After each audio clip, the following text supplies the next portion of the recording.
বর্তমানে বিশ্বজুড়ে যুদ্ধ সংকট দিন দিন বাড়ছে। রাশিয়া ইউক্রেন যুদ্ধ, ইসরায়েল ফিলিস্তিন সংঘাত সবই আমাদের চোখের সামনে। দক্ষিণ এশিয়ার দুই প্রতিবেশী দেশ ভারত ও পাকিস্তান, যাদের মধ্যে বহু বছর ধরেই সীমান্তে উত্তেজনা চলছে। কাশ্মীর ইস্যু, জঙ্গি হামলা, সামরিক পাল্টা জবাব, সব মিলিয়ে এই দুই দেশের সম্পর্ক অনেকটা বারুদের স্তূপে আগুনের মতো। কিন্তু ভয়ঙ্কর ব্যাপার হলো এই দুই দেশ পরমাণু শক্তিধর। মানে যদি এই উত্তেজনা কখনো পূর্ণাঙ্গ যুদ্ধের রূপ নেয় এবং তাদের কেউ পারমাণবিক বোমা ব্যবহার করে, তাহলে কি হবে? এমনকি বাংলাদেশ ভারতের মধ্যেও সাম্প্রতিককালে একটা যুদ্ধাবস্থার আশঙ্কা তৈরি হয়েছে। এই ধরনের বৈশ্বিক উত্তেজনা যদি তৃতীয় বিশ্বযুদ্ধের রূপ নেয়, তাহলে এই যুদ্ধ হবে আরও বেশি ধ্বংসাত্মক। কারণ এবার ব্যাপকভাবে ব্যবহৃত হতে পারে পরমাণু বোমা। পৃথিবীতে বর্তমানে প্রায় ১৩,০০০ এর বেশি পারমাণবিক অস্ত্র রয়েছে, যেগুলো দিয়ে শুধু একবার নয়, পৃথিবীকে ১৫ থেকে ২০ বার পর্যন্ত ধ্বংস করা সম্ভব। প্রথম বিশ্বযুদ্ধের সময় পরমাণু বোমার অস্তিত্বই ছিল না, আর দ্বিতীয় বিশ্বযুদ্ধেও এটি শেষ দিকে আবিষ্কৃত হয়। সেই যুদ্ধের শেষ পর্বে জাপানের হিরোশিমা ও নাগাসাকিতে এই বোমার ব্যবহার ঘটে। হিরোশিমায় প্রায় ১,৪০,০০০ এবং নাগাসাকিতে প্রায় ৭৮,০০০ মানুষ মুহূর্তেই মারা যান। বোমা বিস্ফোরণের পরে শুধু তাৎক্ষণিক মৃত্যু নয়, বিষাক্ত রেডিয়েশনের প্রভাবে দীর্ঘদিন ধরে অসংখ্য মানুষ মারা যায়, অনেকে পঙ্গু হয়ে যায়, এমনকি প্রতিবন্ধী শিশু জন্ম নেওয়ার ঘটনাও ঘটে। ওই বিস্ফোরণের তাপমাত্রা ছিল প্রায় ৩,০০,০০০ ডিগ্রি সেলসিয়াস, যা মানুষের শরীরকে মুহূর্তেই বাষ্পে পরিণত করে ফেলে। আজকের দিনে ব্যবহৃত হাইড্রোজেন বা থার্মোনিউক্লিয়ার বোমা আগের তুলনায় ৩ থেকে ৪,০০০ গুণ বেশি শক্তিশালী।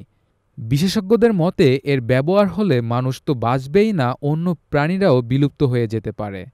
এই প্রশ্নের উত্তর লুকিয়ে আছে আলবার্ট আইনস্টাইনের বিখ্যাত সূত্র E=mc²। এই সূত্রের অর্থ, যে কোনো বস্তু এর মধ্যে বিপুল পরিমাণ শক্তি লুকিয়ে আছে।